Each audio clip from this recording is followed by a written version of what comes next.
Hi guys, it is Aoife from Fred Weasley Died Laughing and I'm here with another weekly wrap up. I got some really great reading done this week and I really enjoyed some of the books I read and I cannot wait to tell you all about them. And the first book I finished, that was The Truths and Triumphs of Grace Atherton by Anstey. This is a really nice contemporary novel and it follows a girl called Grace, a woman called Grace, and what she does is she basically makes violins and cello, so she's like a cello violin maker, which is really cool, which is not something you see a lot in books.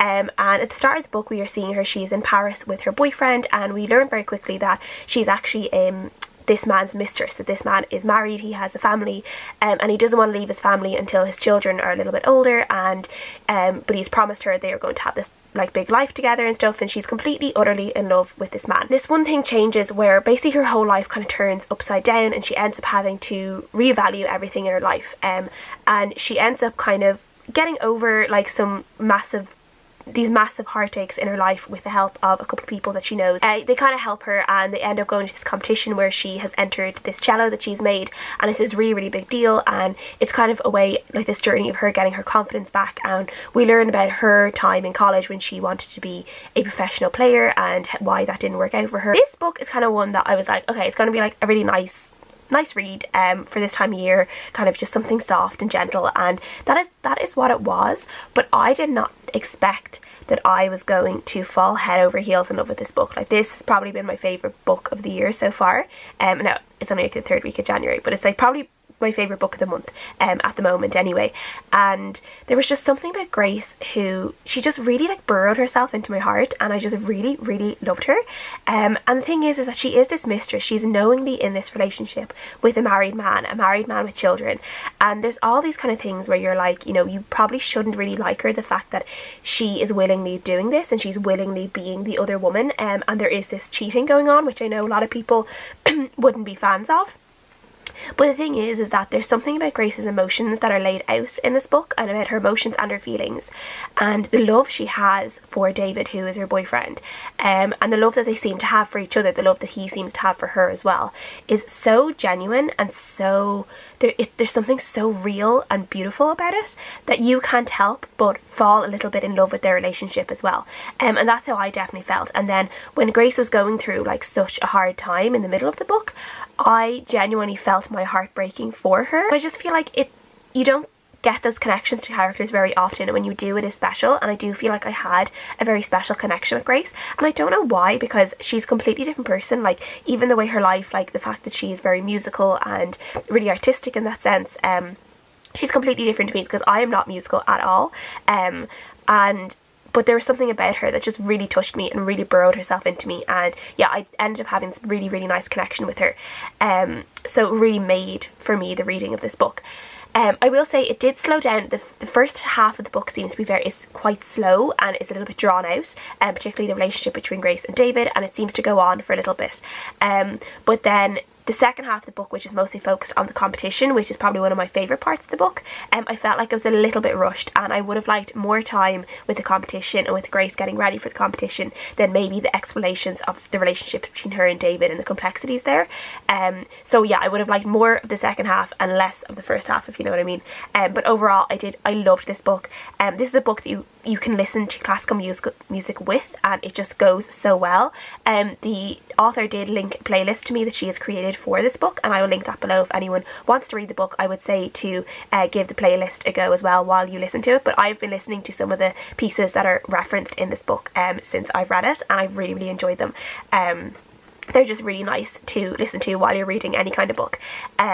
So yeah, I gave this a 4.5 out of 5 stars overall. Really enjoyed it and 100% recommend it. The next book I finished was Bloody Rose by Nicholas Eames. This is the second book in the Band trilogy, and this follows on from Kings of the Wild, which was the first book, which I read last year and absolutely loved. I got this book in exchange for an honest review from Orbit, and a big massive thank you to them for sending this to me because I absolutely love this book. This is one of my favourite fantasy trilogies in a while, and I just cannot get enough of this world and the characters in it, and Nicholas Eames' writing is just so good. So obviously you can go into this probably without reading Kings of the Wild. I would recommend to read Kings of the Wild first, but you could go into this as a standalone. It wouldn't be a big issue. This follows completely different characters from Kings of the Wild. There was Bloody Rose, who is this character here, who is in the Kings of the Wild a little bit near the end, but this one follows her completely, follows her band. We are following a young bard called Tam, who joins with Bloody Rose's a mercenary band called Fable, and they basically go off and they fight all these monsters in this land, and they're kind of in like real battles against wild monsters, but there's also these arenas which are almost like, think about like kind of Gladiator in a way, where there are captured monsters and monsters raised for basically for the arena, and they have to fight them in the arena like in front of a crowd that pay money to see them. So there are kind of like, you know, there's like the real fights, and then there's the ones that are a little bit more choreographed fights, but all of them are really, really interesting, very much action-packed. I loved the characters in this. They're all like, there's just so much like action in this, but there's also so much humour and so much just kind of silliness as well, that like it's not, even though there are some really like terrible things happening in this world, you can also laugh along with it, and that's what I really, really love about it.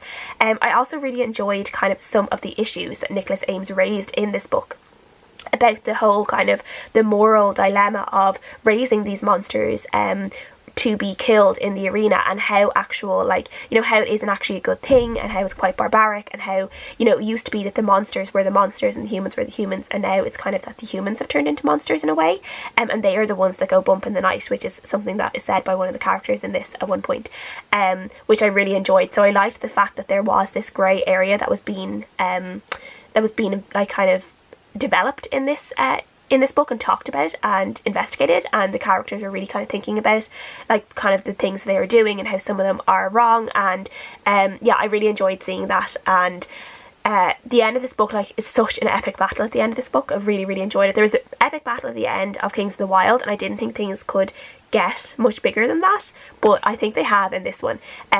It was so great. I loved Rose's character, I loved Tam as a character. There is some LGBTQ rep in this as well, which is great to see.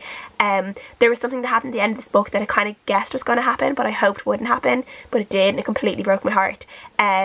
But I still had to keep reading it because, you know, I had to finish it, I had to see what happened, and I loved this. I gave it a really strong 4 out of 5 stars, 100% recommend it. I cannot wait for the third book, it's going to be so good. The next book I read was also a NetGalley book, and it's My Sister the Serial Killer by Oyinkan Boyarate. This is kind of a slasher satirical novel about a girl called Coretti who, his sister is very beautiful and gets lots of boyfriends, but she keeps getting into the nasty habit of killing her boyfriends, and at the start of this book she's after killing her third boyfriend, and Coretti is telling her sister Eula that 3 means that she is a serial killer, and we see basically this whole book is Coretti trying to look after Eula because she is her big sister and she does love her, but then Eula ends up going out with a doctor in Coretti's hospital, because Coretti is a nurse, and she ends up going out with this doctor who Coretti also has feelings for, and she ends up having to try and protect the both of them, obviously protecting Eula because that's what she does, she's the big sister, but also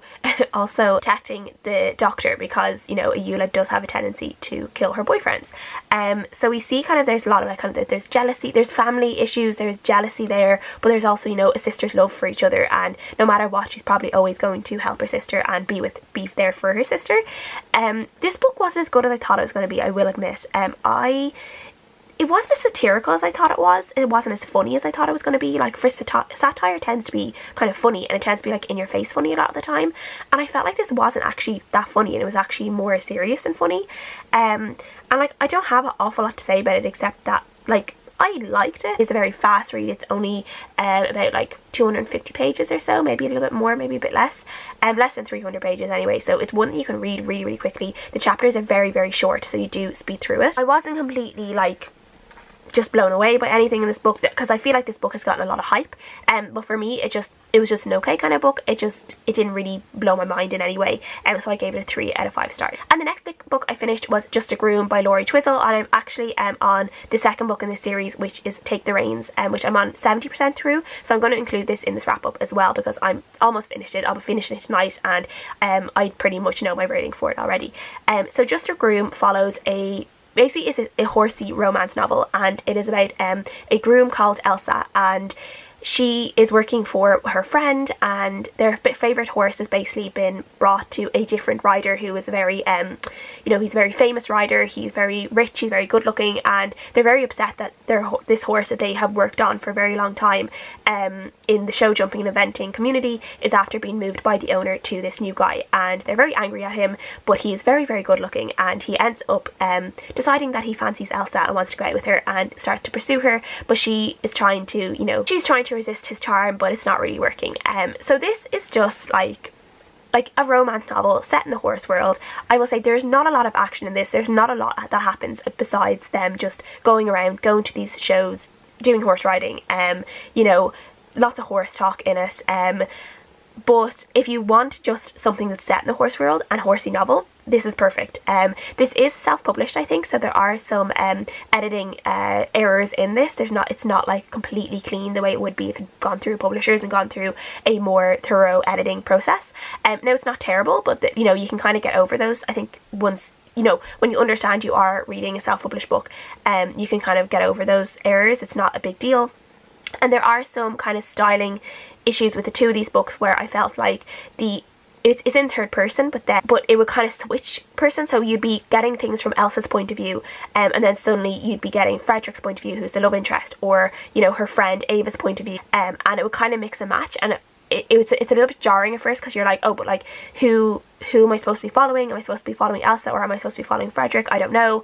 And it's not stated. It's not like separated into chapters for each person. It just kind of switches as you go along. It's mostly in Elsa's point of view, but now and again you get a point of view from Frederick, or you get a point of view from Ava or Sophia.